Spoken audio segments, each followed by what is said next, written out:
Julian Hargrave was 21 years old the morning he inherited a house that was already dead. Ravensmere Hall.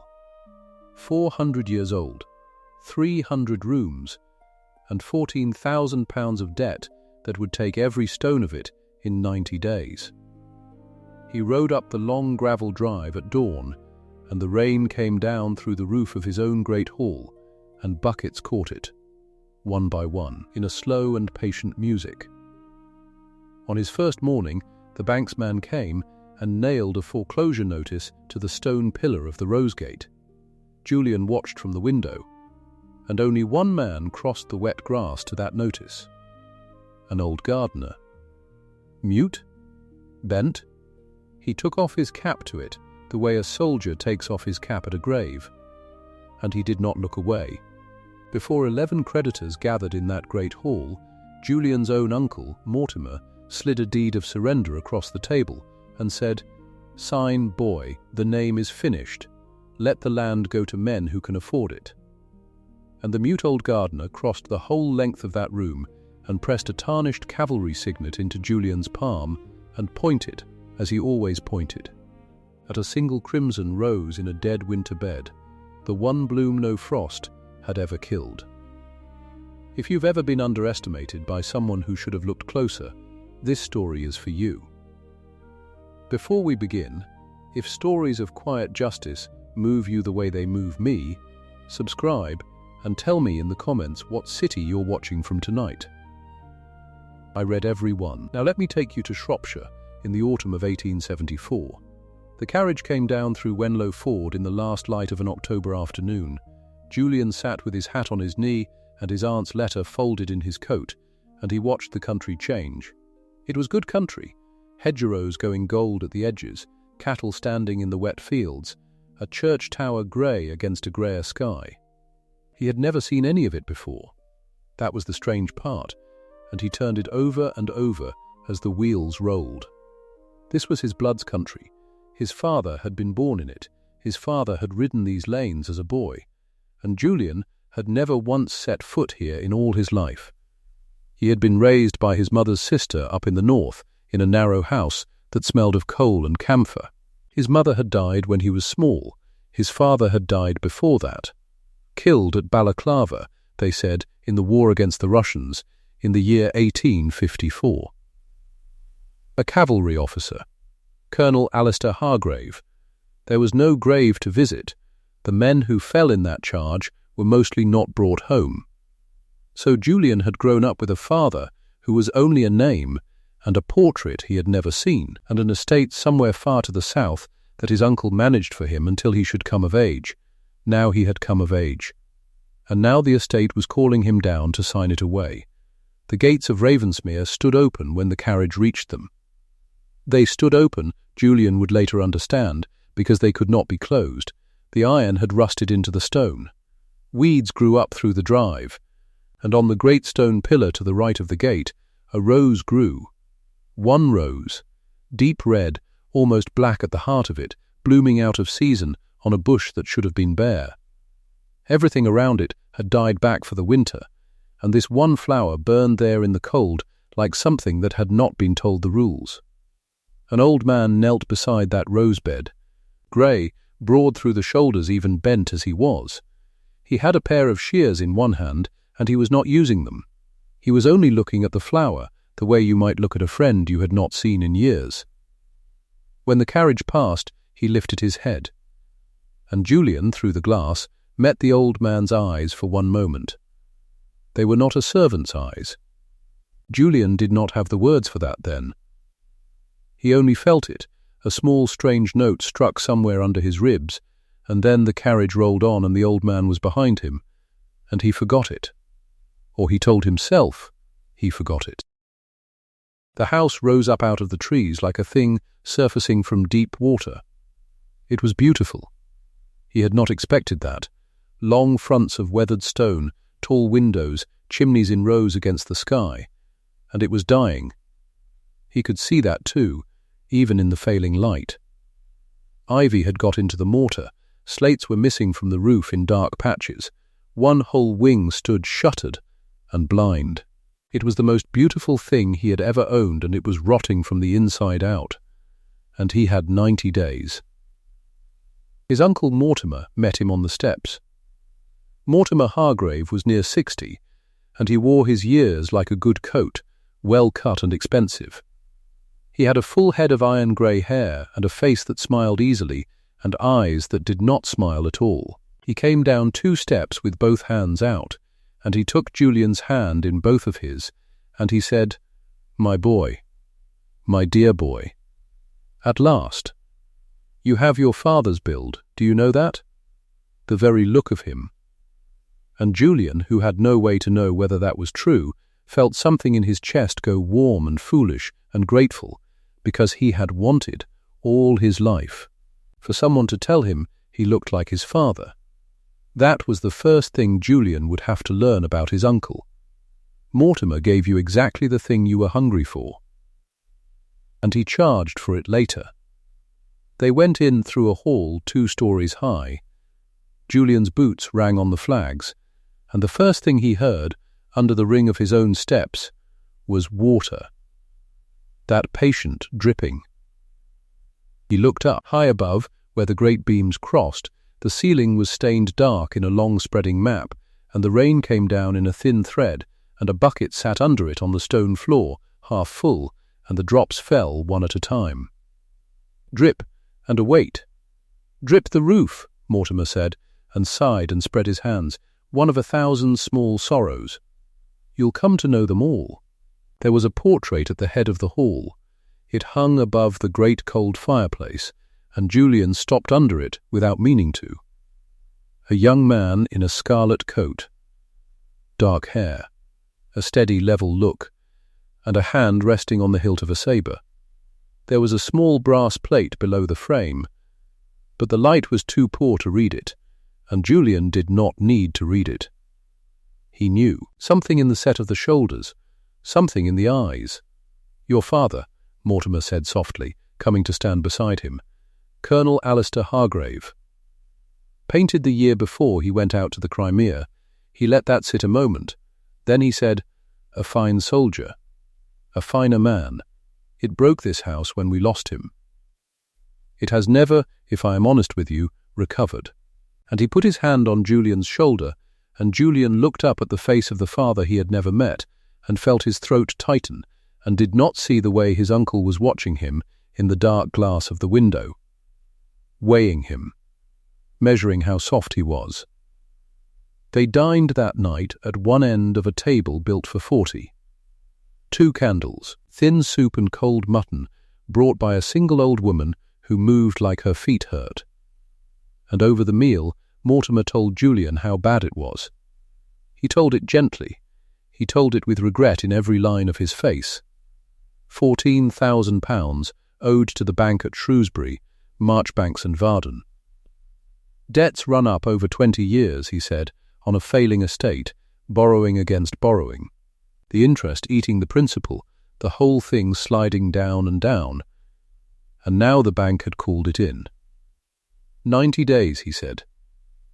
90 days to the quarter day, when the sum fell due in full, and if it was not paid, and how could it be paid, the estate would pass to the bank and be sold, and the name of Hargrave would go out of this county forever. "I have fought it," Mortimer said. "God knows I have fought it, these long years, to hold it together for you. But a man cannot hold back the tide with his hands." He reached across and pressed Julian's wrist. "There is one mercy. There is a gentleman, a Mr. Josiah Crowley, a man of business, who would buy the estate outright before the bank can take it. He offers little, the place is worth little now, but he offers it clean, and quickly, and there would be something left. Enough to keep you decently, enough to begin again elsewhere." He sat back. "I would have you think on it. That is all. I would not have you throw your youth away chained to a corpse." A corpse. The word stayed with Julian long after the candles were out. He lay in a cold bed in a cold room and listened to the rain find its 1,000 ways into the house, and he thought, "My father's house is a corpse, and I have come to bury it. and he was ashamed of how easy his uncle had made it sound. To sign and be free of it, and walk away with money in his pocket into a life that had nothing to do with this dying place he had never known. He almost decided, that first night, to sign. What stopped him was the gardener. Julian could not sleep.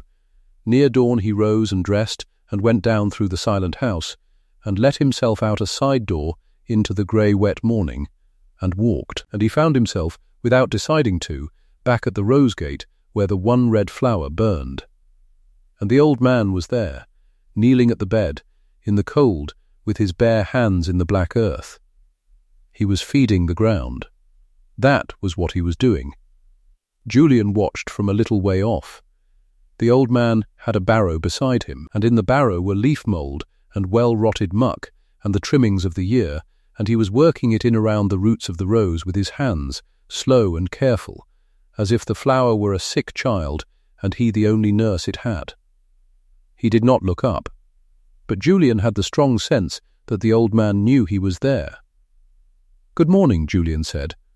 The old man turned his head, and then he did a thing that Julian would remember for the rest of his life, though he did not understand it for a long time.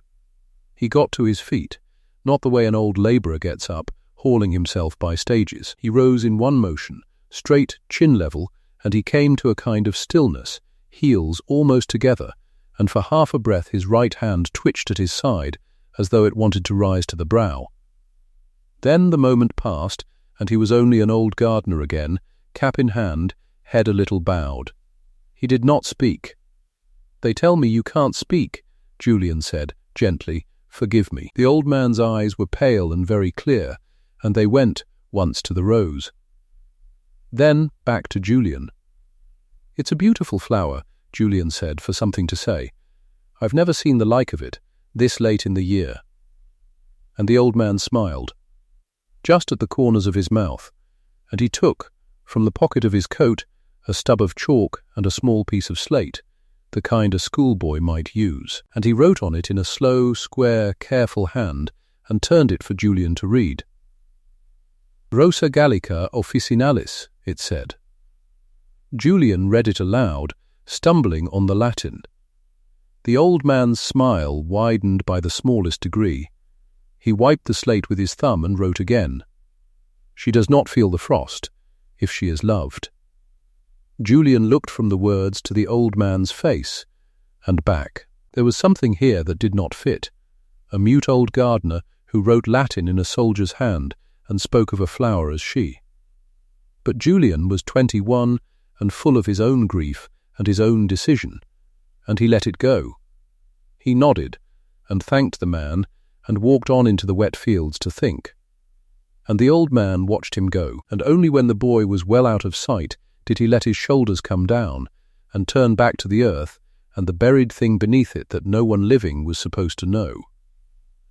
The name of the gardener, the old woman told Julian later that day, was Silas. He had come with the estate, she said. He had always been here, as long as she had, and longer.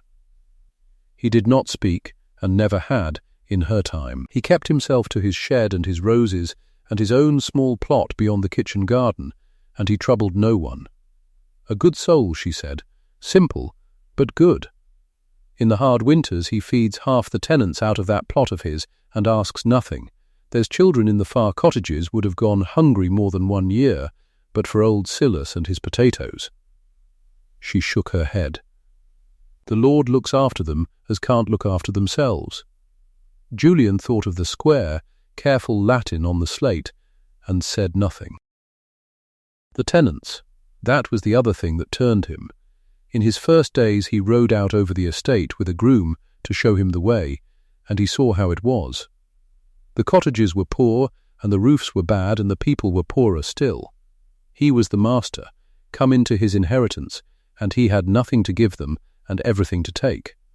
At one cottage a woman came out with a baby on her hip and dropped him a curtsy and could not meet his eye, and behind her in the doorway a child watched him with a fever-bright face, too still, too quiet, and Julian rode away with the picture of that child burning in him. Later he would learn the child was sick, truly sick, and that there was no money for the doctor's fee, and that this was true in more cottages than one. The estate was drowning, and it was pulling all these people down with it, and if he signed his uncle's deed and took his money and walked away, he would be walking away from them too. He began to understand that the choice his uncle offered him was not clean at all. His uncle did not like the change in him. Mortimer had expected a soft, grateful, frightened boy who would sign inside a week. Instead, the boy went quiet and rode out among the tenants and asked questions.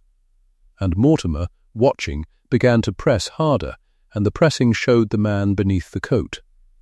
It showed most in how he spoke of Silas. They were in the great hall one grey afternoon, the two of them, and the old gardener passed the tall windows outside, wheeling his barrow, stopping to lift his cap to the portrait's window as he always did, a small courtesy Julian had noticed and not understood. And Mortimer laughed. A short, contemptuous sound. "Look at that," he said, doffing his cap to a house that's finished.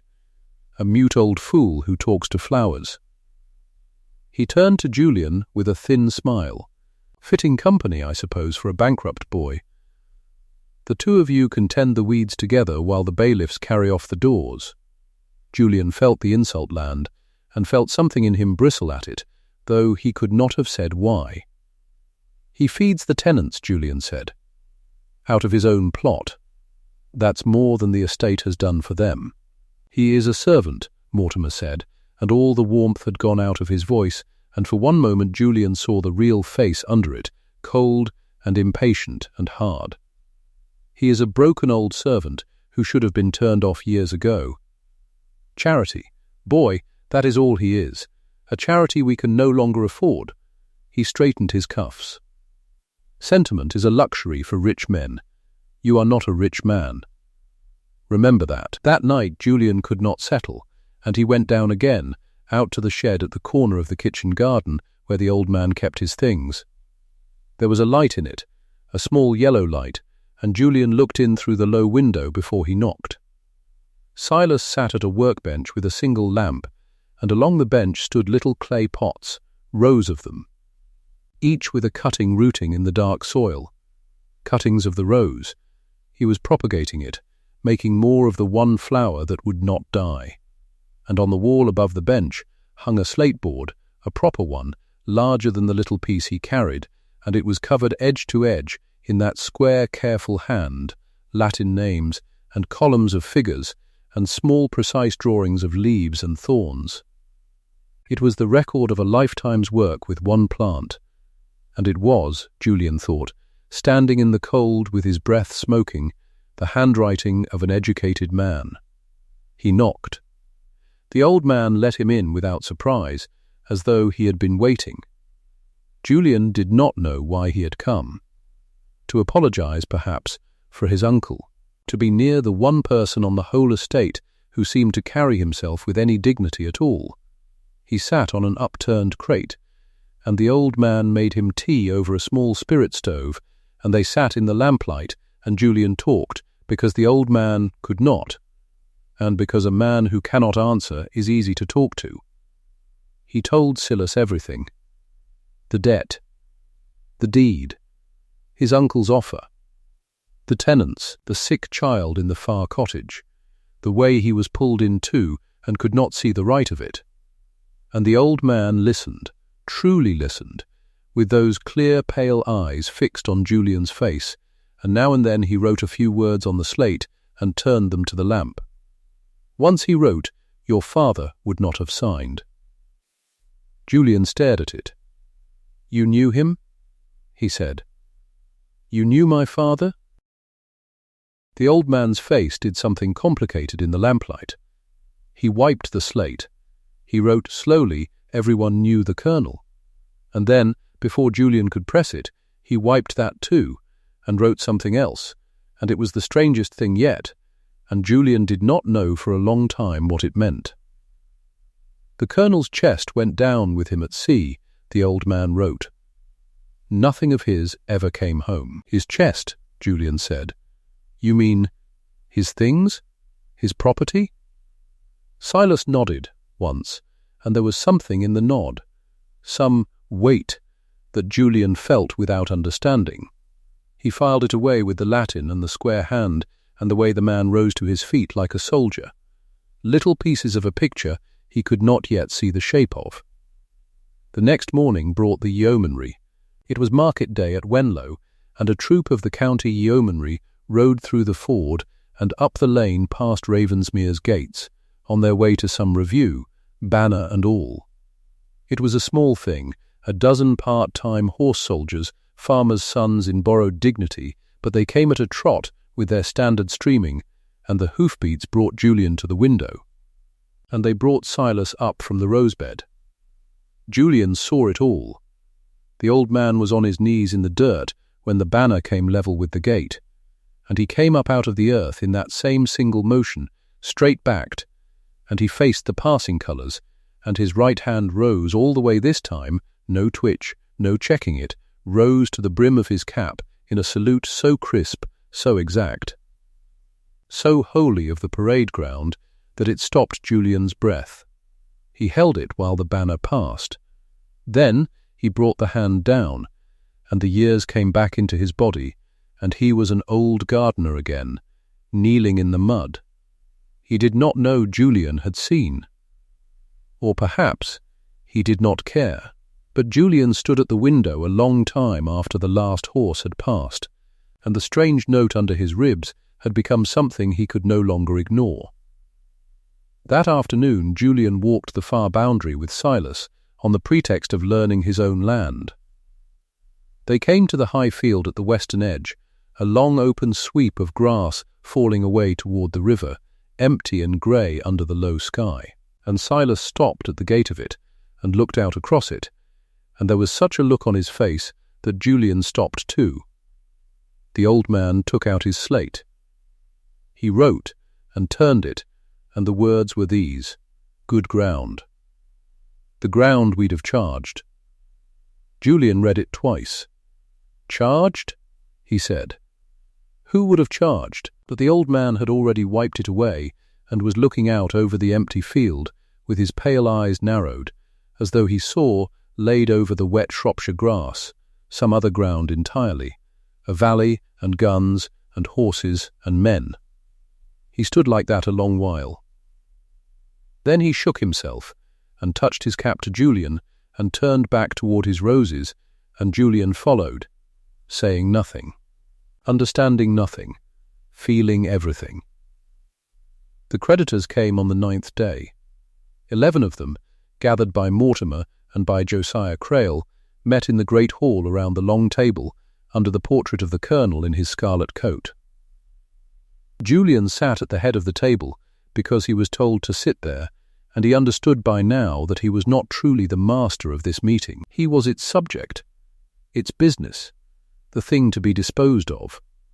Josiah Crail was a broad, prosperous, well-fed man with a heavy gold chain across his belly and a way of looking at the room's high-stained ceiling as though he were already pricing the lead in the roof. He did most of the talking. He was smooth, and he was reasonable, and he was cruel in the reasonable way that costs a man nothing. He spread his figures on the table. He explained to the 11 that the estate was past saving. He explained that his offer was generous given the ruin. He turned to Julian and said, with a wide false kindness that was worse than open scorn, "You mustn't blame yourself, young man. This was lost long before you came to it. A boy of your years. Why, it's no shame to admit a thing's too big for you. Better men than you have gone under here." And he smiled, and the 11 creditors looked at Julian to see how the boy would take it, and Julian felt his face go hot and could find nothing to say. Then Mortimer took the deed of surrender out of a leather folder and slid it down the long table, and it came to rest in front of Julian, white on the dark old wood, and Mortimer said, quietly, so that all 11 heard it, "Sign, boy, the name is finished. Let the land go to men who can afford it." And into that silence the old gardener came. No one had marked him come in. He had been standing at the edge of the room by the cold fireplace, under the portrait, in the way that servants have of being present and invisible.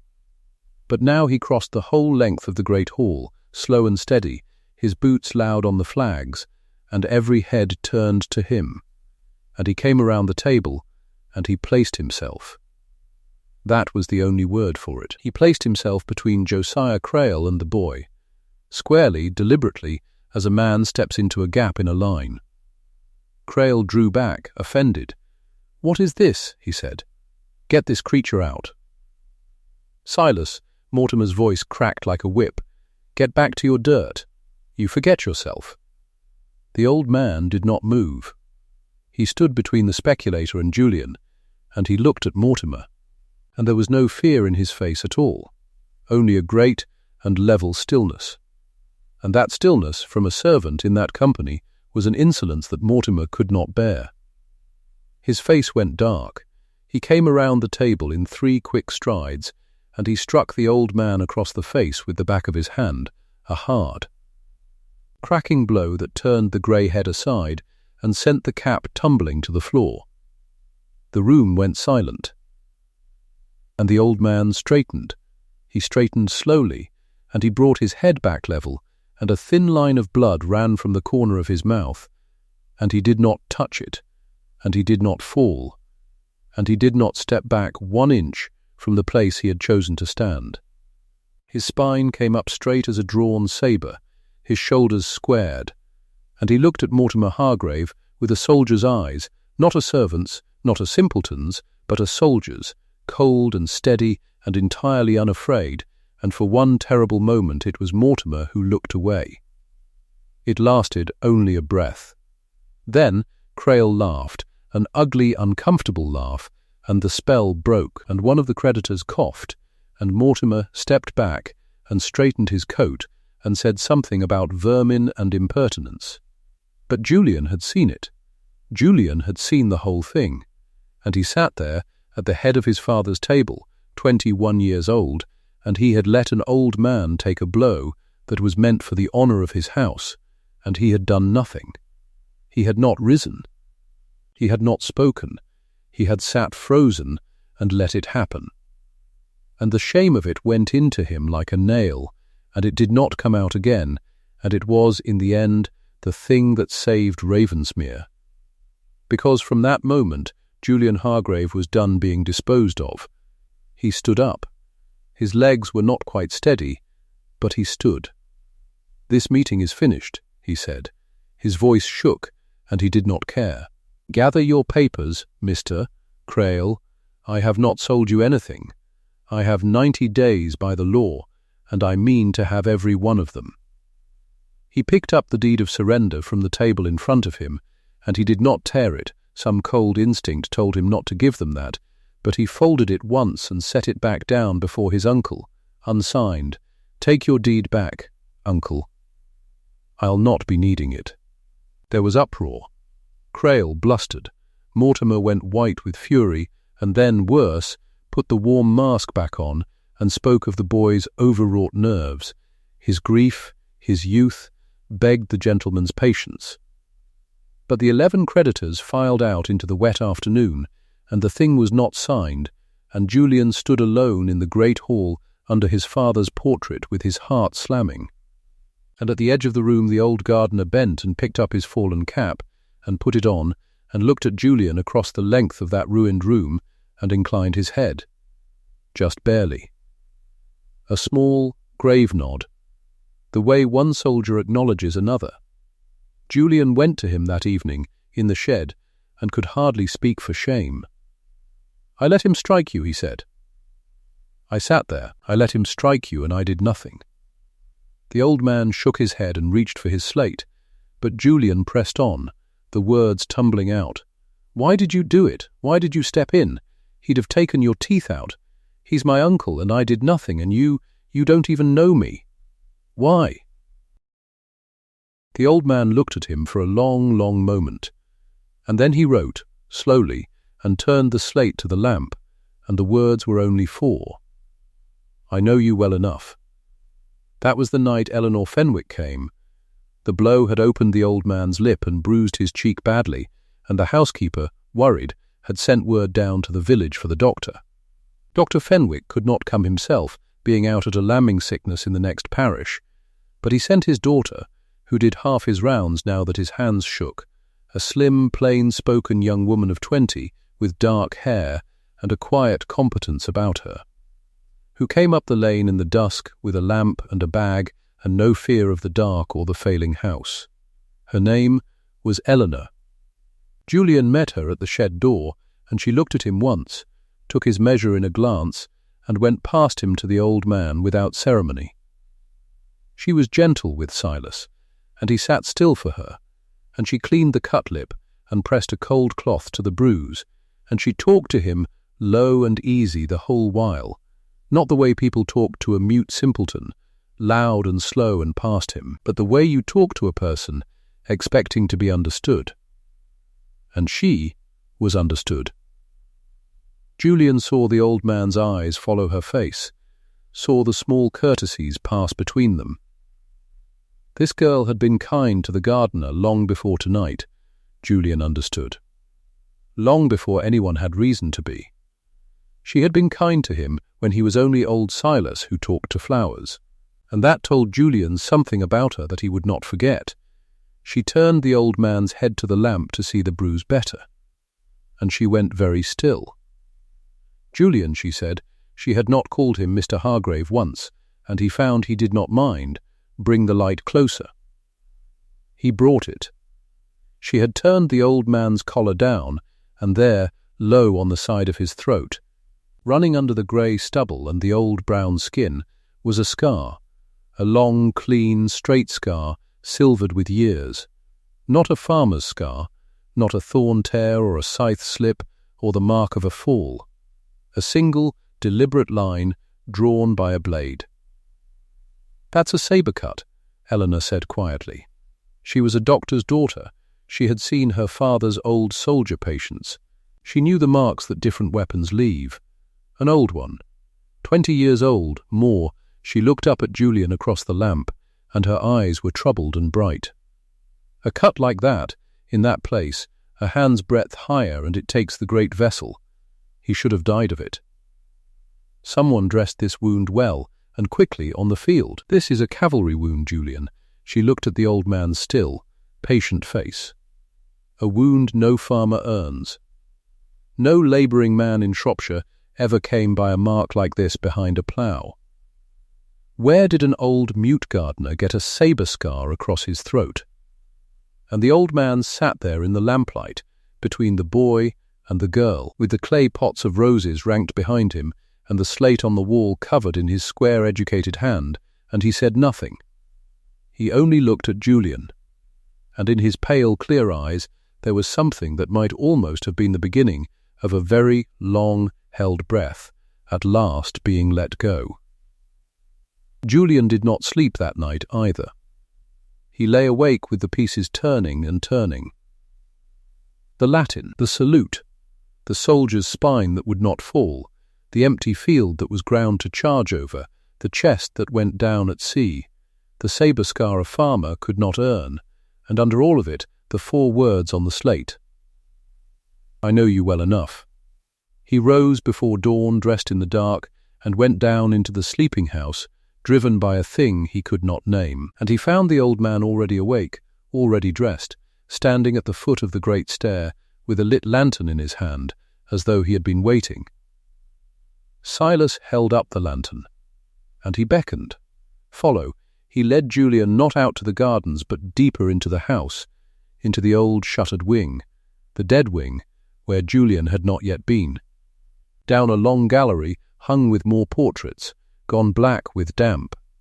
And at the end of it, where the wall seemed solid, the old man stopped and set his fingers to a carved rosette in the panelling that was no different from 100 others, and pressed. And a section of the wall swung inward without a sound, on hinges someone had kept oiled, and a narrow black passage opened in the thickness of the wall. Julian stared. "You know the secret ways," he whispered, "the old family passages. How no servant knows these. Only the family ever knew these." The old man only lifted the lantern and went in, and Julian, his heart pounding, followed. The passage ran down inside the walls, close and cold, and came out at last through a low door hidden behind a fall of dead ivy into the open air. At the far corner of the gardens, hard against the wall of the rose bed by the gate. The one bed, the one rose. And the old man knelt there in the grey first light, and set down the lantern, and drew back the mulch he had worked so carefully into the ground, and cleared the black earth with his 2 hands from around the base of the crimson rose. And Julian, kneeling beside him in the cold, saw that the earth here was not like the earth around it. It had been disturbed, dug and filled and dug again over years.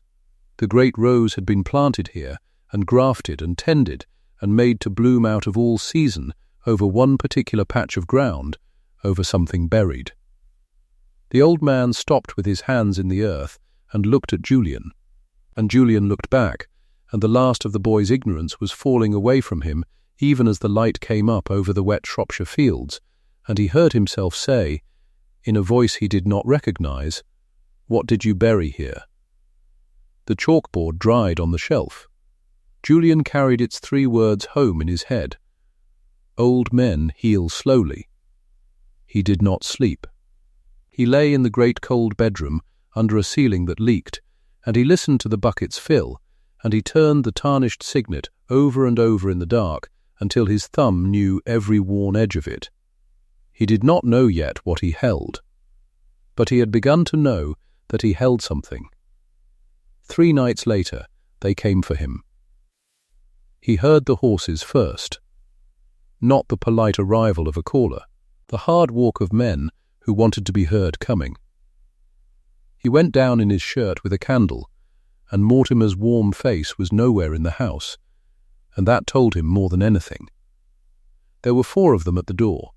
The one in front was broad and easy and smiling, and Julian had never seen him, but he knew the type at once. Crail's kind. Bought muscle in a good coat. Young Mr. Hargrave, the man said. We won't keep you from your bed. We've only brought the papers in case you'd mislaid your pen. He laid the deed of surrender on the hall table. Flat, deliberate, right under the portrait of the colonel in his scarlet coat. Mr. Crail's a patient man, he said. But patience has a price, and the price goes up. Sign tonight, and it's a gift. Wait for the quarter day, and it's a debtor's court, and the shame of the name in every paper from here to Shrewsbury. You choose. Julian looked at the deed. He looked at his father's painted face above it. His hand did not move. I claimed my 90 days, he said. His voice came out steadier than he felt. I mean to use them.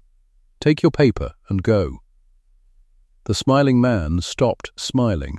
He took 1 step, and the candle shook in Julian's hand, and then the dark at the end of the hall moved. Silas came out of it without a sound. The old man crossed the flagstones in his gardener's coat, past the frightened boy, past the 4 hard men, and he did not look at any of them. He went to the table. He set something down beside the deed.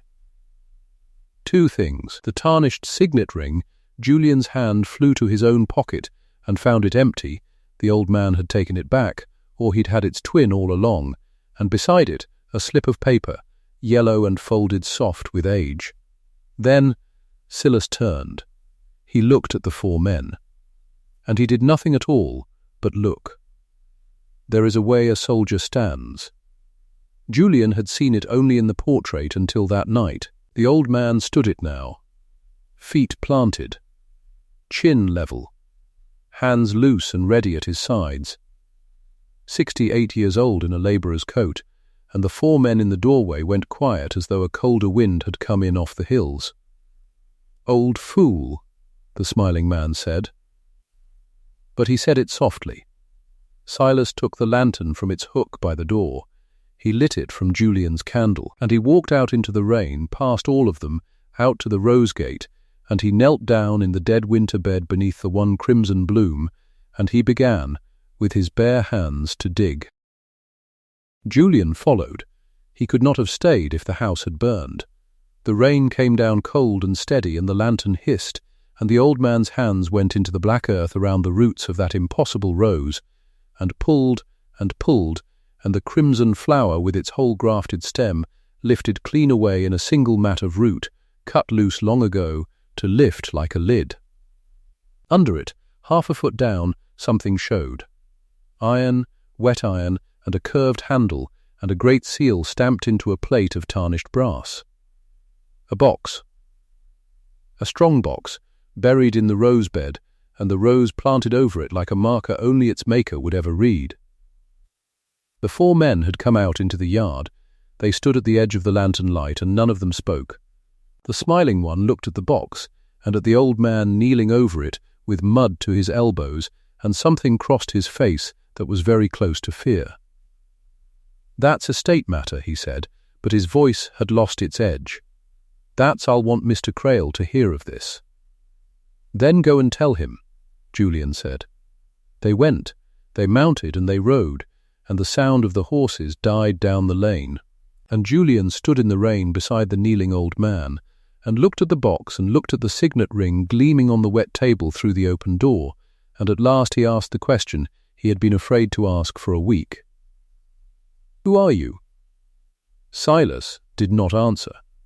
Silas could not answer, but he looked up at the boy through the rain, and he lifted one muddy hand, and he laid it flat against Julian's chest, over the heart, and he held it there, and his terrible awake eyes filled and did not spill, and Julian felt the whole cold world tilt slowly onto its side. He did not open the box that night. The old man would not let him. Silas covered it again with sacking and a board, and pressed the boy's hands away from the latch, and shook his head, once, hard. Not yet. His whole body said it. Not yet. Eleanor's father came the next morning, because Eleanor had told him what she'd seen, and the doctor was a careful man who did not like a mystery in the throat of a good patient. Julian met him in the yard and could not keep it in. He told him everything. The salute, the Latin, the scar, the box in the rose bed, the ring. Dr. Fenwick listened with his hat in his hand, and when Julian was done, the old doctor was quiet a long time. "There's a man I want to send for," he said at last. "He soldiered in the East years back. Sergeant Reed. He drills the yeomanry now over at Wenlow. If there's anything in this, if it's what you're half afraid to say it is, Reed will know it the moment he sees it. He rode in the Crimea, boy, he was there." "There where?" The doctor looked at him. "Balaclava," he said. Sergeant Tobias Reed came the following day, a square grey man on a square grey horse, and he did not believe a word of it, and he said so plainly on the ride up the lane. Mistaken identity. A vagrant with a scar and a stolen ring. He'd seen 100 such. He'd come only for the doctor's sake, and would say the same to the boy's face, and be home for his supper. Then Julian took him to the shed.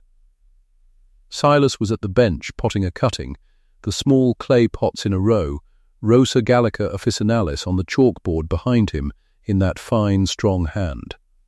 He looked up when the door opened. He saw the square grey man in the yeomanry coat, and the old gardener came to attention. It happened before he could stop it. 20 years of hiding, and the sight of a sergeant's coat undid it in a heartbeat. The trowel dropped, the back straightened, the chin came level, and the old man's right hand rose, sharp and clean, to the brim of a cap he wasn't wearing, and held. Sergeant Reed went white to the lips. He crossed the shed slowly, the way a man crosses ice. He looked at the old face. He looked at the scar climbing the throat.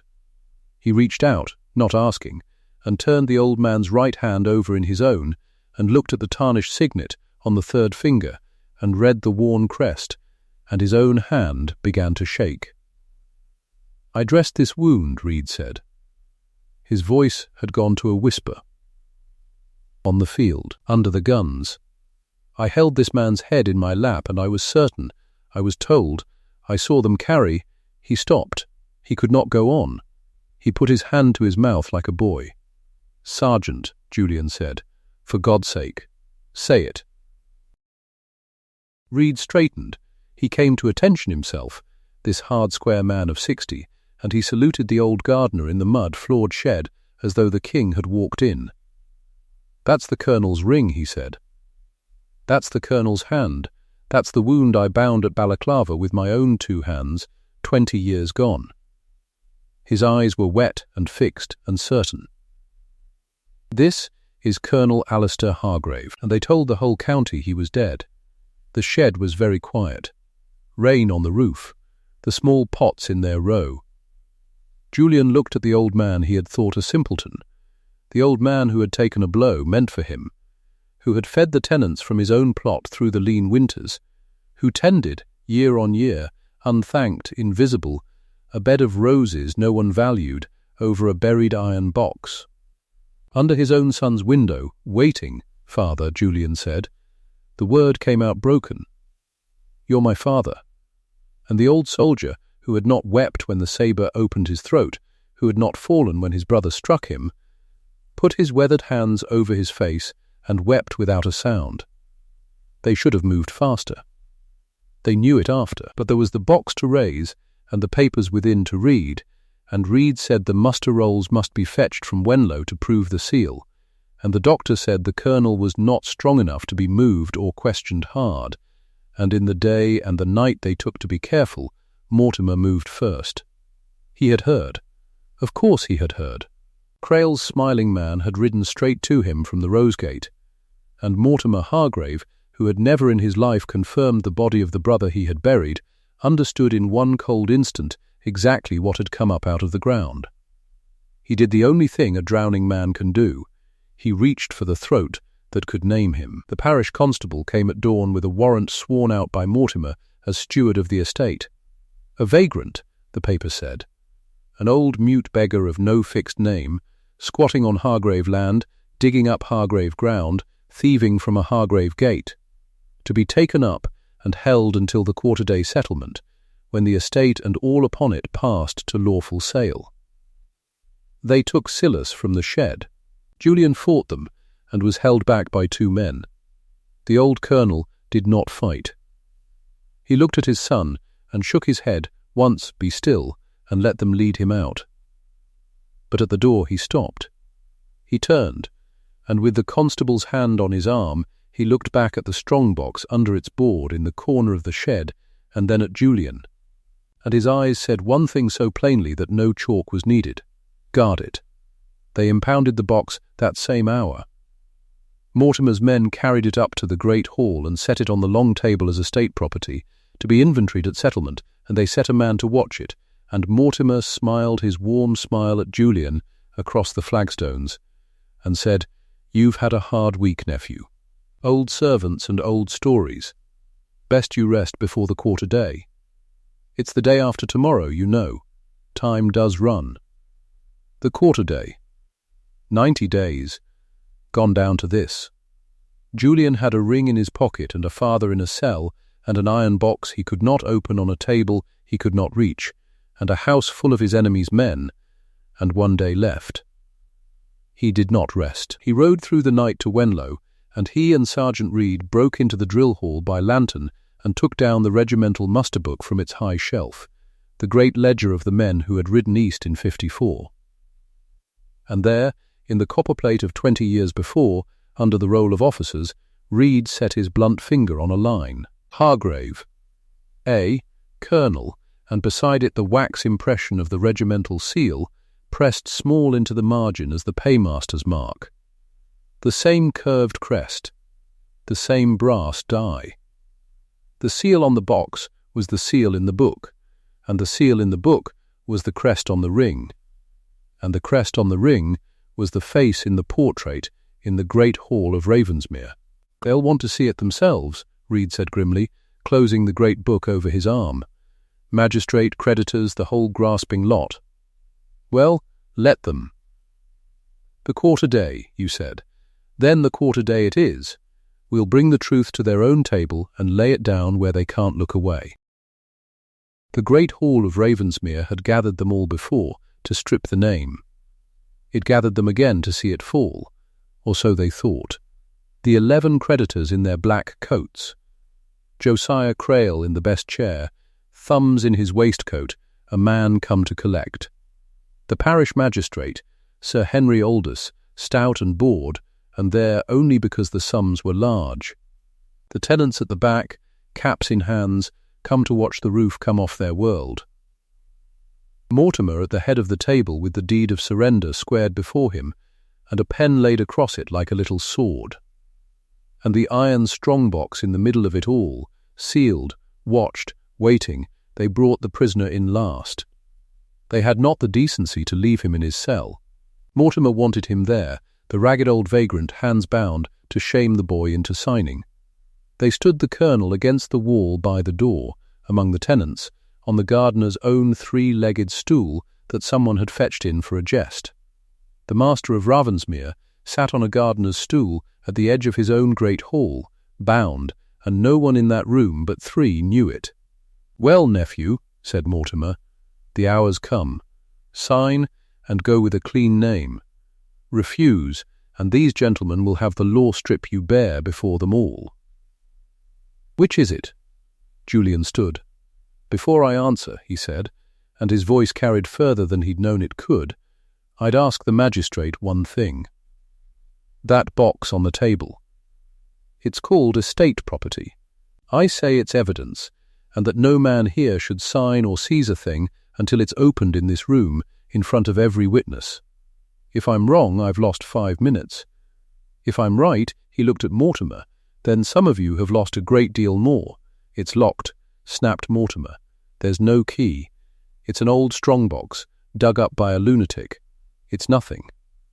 "There's a key," said Julian. He took the tarnished signet from his pocket and held it up, and the light from the tall windows caught it, and across the room the bound old man against the wall lifted his head. "Sir Henry," Julian said to the magistrate, "this ring is a signet. The face of it's a seal. If it opens that box, if the crest on this ring fits the lock on that iron, will you agree the contents belong to whoever owns the ring and not to my uncle's settlement?" The magistrate had stopped being bored. "If a signet opens a strong-box before my eyes," he said slowly, "then yes, boy, I'd call that ownership plain enough for any court in England. Bring it here. Let's have done." Mortimer was on his feet. "This is theatrics. Sit down, sir," said Sir Henry, "or I'll have you sat down." Julian carried the ring to the table. His hands did not shake now. He found the lock plate under the brass seal, the small deep keyhole shaped not for a key but for a die, and he pressed the face of the signet into it, and turned. The lock gave with a sound like a sigh. The lid came up. Sir Henry leaned in. So did every black coat at the table, and one by one into that breathless room the magistrate lifted out what 20 years of earth and one man's silence had kept. A folded parchment, heavy with a red seal. He opened it and read, and his eyebrows climbed. "A commission," he said, "in the Queen's cavalry. Colonel Alistair Hargrave." He looked up, once sharp the same, lately mourned in this parish these 20 years. A second document, older still, the ink browned. He read it, and went very quiet, and read it again. "The deed of Ravensmere," he said, "the true deed, in the name of Alistair Hargrave and his heirs, in perpetuity." He set it down as though it were hot. "Not," he said, "in the name of any steward, not encumbered to any bank." The 11 creditors began, very softly, to murmur. A packet of papers next, tied in tape. Sir Henry cut it, and spread the sheets, and his stout face slowly hardened into something Julian had not seen in it before. "Transfers," he said. "Mortgages, bonds raised against this estate, and pledged to Marchbanks and Varden Bank, and here to a Mr. Josiah Crowley." He held one sheet to the light. "Signed Alistair Hargrave. Every one of them. Dated these last 5 years." He set the sheet down very gently. By a man these 5 years in his grave, the room had gone silent as stone. "Forged," said Sir Henry Aldous. He said it quietly, and the quietness was worse than a shout. These debts, this foreclosure, the whole £14,000 of it, raised on a dead man's forged hand against a house that was never the borrower's to pledge. He lifted his eyes to Mortimer, and they were cold as the January hills. "Steward, explain to me how a dead man signs a bond." Mortimer's warm face was gone. What was under it Julian saw now for the first time and would never forget. There's an explanation. The boy has clearly. And last, said Sir Henry, not listening, reaching into the box one final time. He drew out a fat sheaf of engraved certificates and read the top one and stopped. "Crimean prize bonds," he said softly, "payable to the bearer, with 20 years accrued interest of the Crown." He looked up, and for the first time something like wonder crossed his heavy face. "Gentlemen, there is more here than clears the debt. There is more here than the estate is worth. This box could buy Ravensmere twice over and leave enough to roof it." Sergeant Reed stepped forward from the wall. He set the great regimental muster book open on the table beside the box, and he laid the wax seal of the ledger beside the brass seal of the strongbox lid, and even from where he stood Julian could see they were one and the same die. "That's the Colonel's regimental chest," Reed said, loud and steady, a soldier making a report. "I'd swear it on the book. That's his seal, matched to the muster in my own regiment's hand. And that man against the wall in the gardener's coat," he turned, and his voice caught and held, "is Colonel Alistair Hargrave, who I saw cut down at Balaclava 20 years ago, and who I this week found alive, tending roses over his own buried honour, in a house his own brother was selling out from under him." Every head in the great hall turned to the old man on the gardener's stool. And Colonel Alistair Hargrave rose. He stood, bound as he was, and shrugged the ropes loose where Reed had quietly cut them, and he let the cut ends fall to the flagstones. He straightened to his full height, 68 years old, grey, scarred, in a mud-stained coat, and every soul in that room saw the portrait step down out of its frame, saw the scarlet in the grey, saw the Colonel in the gardener at last.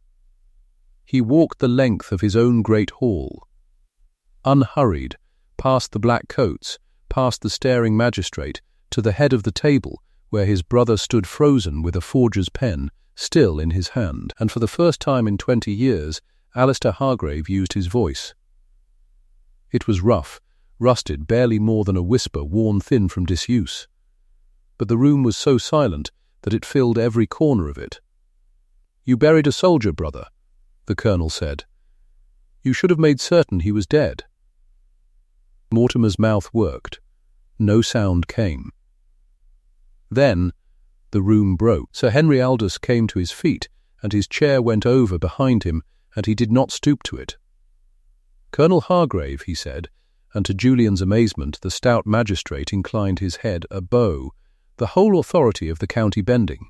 The court of this county owes you an apology 20 years overdue, and your brother owes it a great deal more."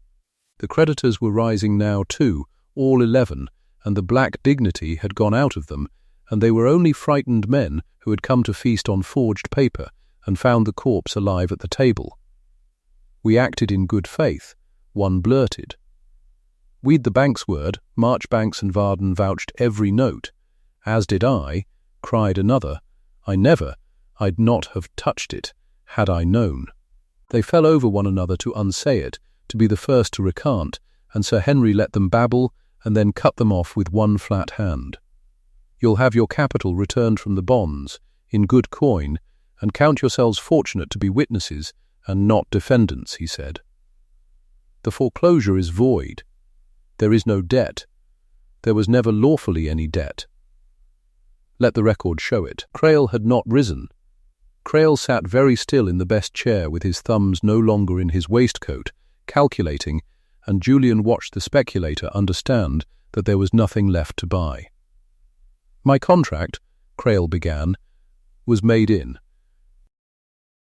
"Your contract," said Sir Henry, "was made with a man who had no title to sell, over debts that were forged, through a bank whose part in this I intend to see fully examined before a higher court than mine. Your contract is waste paper, sir, and if I find your name written next to the steward's in one more of these transfers, he tapped the forged sheaf. You'll answer for the forging and not merely the buying. Sit where you are, the constable will want you. Crail sat where he was. The colour left him slowly, like water from a cracked jug. And then Sir Henry lifted the sheaf of forgeries and read them out. Not in summary, one by one. Each false bond, each forged signature, each date on which Mortimer Hargrave had signed his dead brother's name to strip his living nephew of his home, read aloud, plain and slow, into the silence, before the creditors and the tenants and the magistrate and the son. It took a long time. Mortimer stood through all of it. There was nowhere to look. His own hand, read back to him line by line, was his whole sentence, and he heard it out to the last date, and by the end he was not a warm man or a cold man, but simply a small one, grey and caught, in a room that had at last looked closely at him. At the back of the hall the tenants stood with their caps crushed in their hands, and understanding came over their faces slowly, the way dawn comes over a field. The mute old gardener, the one who'd carried them cabbages and potatoes up the frozen lane through the lean winters, and asked nothing. The one Mortimer had called a fool who talked to flowers. They looked at him standing tall at the head of the great table with the magistrate bowing to him, and one old tenant woman put her hand to her mouth, and an old man beside her took his cap off slowly and held it to his chest. And one by one down the whole back wall the caps came off, not for the colonel, not for the hero, but for the neighbour who had fed them and let them think he was nothing. The constable took Mortimer at the door. He went without a struggle. He had one thing left to try, and he tried it, turning at the threshold to his brother with the old warmth, ghosting horribly back into his face. "Alistair," he said. "Brother, 20 years I thought. I never meant it to." The colonel looked at him. And when he answered, his worn voice was almost gentle, and that was the cruelest thing in it. 20 years you spent my death, Mortimer," he said. "Spend 20 in a smaller room." The constable led him out. Crail went after, between two men. The great door of Ravensmere closed on them, and the sound of it going shut was the last that Hall ever heard of Josiah Crail or Mortimer Hargrave, and it was enough. Sergeant Tobias Reed was the last to come forward. He crossed the emptying hall to the old colonel, and the two soldiers stood a moment looking at each other across 20 years, and neither could find a word worth saying, so Reed did the only thing that would carry it. He came to attention, square and grey and steady, and he saluted his colonel, and held it, and the colonel returned it, slow and grave, and in the returning of it something in the old man's face finally fully came home. He did not humiliate a single soul that day. He might have. Every man who'd sneered was in that room and in his power now, and he let them go with their apologies and their shame and no more. He asked one thing only, and it was of the doctor's daughter. He crossed to where Eleanor Fenwick stood white, faced by her father, the girl who had been kind to a mute old gardener when kindness bought her nothing, who had cleaned his wound and staked her life on a scar. He took her hand in both of his earth-stained ones, and he bowed over it, a colonel's bow, and his rusted voice found 4 words for her. "You saw me, child," he said. Then Colonel Alistair Hargrave turned from the whole staring county and went out the side door to his roses. The crimson bed bloomed that spring as it had never bloomed. 6 months on, and the rose that no frost had ever killed had thrown 100 more like it over the healed scar of earth where the iron box had lain, and the whole gate ran red with them. And people came from Wenlow and beyond just to see the roses of Ravensmere and to catch a look at the colonel who tended them himself, in his shirt-sleeves, in the sun. The roof was whole again. Julian had seen to it first. Before anything else, the buckets carried out and never carried back. The tenant lane was rebuilt, cottage by cottage, and the rents were fair and some were forgiven, and the surgeon's fee for the sick tenant child had been paid the very week the box came up, and the child was mending. The name was not finished after all. The name had only been buried a while, like the box, under a flower, waiting for someone to look closely. Julian walked the lane with his father in the long gold evening. Eleanor walked at his side, and there was talk in the parish about a wedding come the autumn, and no one troubled to deny it. The old signet sat on the colonel's hand, in the plain daylight now, no longer hidden, catching the sun. He had his voice back, a little more of it each week, though he still spoke rarely, and always chose his words the way a careful man chooses cuttings. The best few, and no more. At the top of the lane the colonel stopped, and looked back down the valley at the house, 400 years of stone gone warm and rose gold in the last of the light, and at his son beside him. 20 years I was silent, he said, to keep you both alive. I thought silence was the safest gift I had. He turned the signet on his finger. It near cost me the very thing I stayed silent to save. Don't you make my mistake, boy. When something matters, let it be seen. Julian looked at the old soldier who had crossed a hall to take a blow for him before either of them knew the other's name, and the word he had never in his life been able to say came now without any trouble at all. I won't, father, he said. They walked on down toward the house, the three of them, in the light, past the gate where the foreclosure notice had hung, and where now there was only the rose, and the old man's step was easy, and the boy's back was straight. And above them in the great hall, the portrait of the colonel in his scarlet coat looked down at last on a house set right. If you've ever been underestimated by someone who should have looked closer, if you've ever been the quiet one at the edge of the room that nobody troubled to truly see, then tell me, in one word, in the comments, where are you watching from? Name your city. I read every one.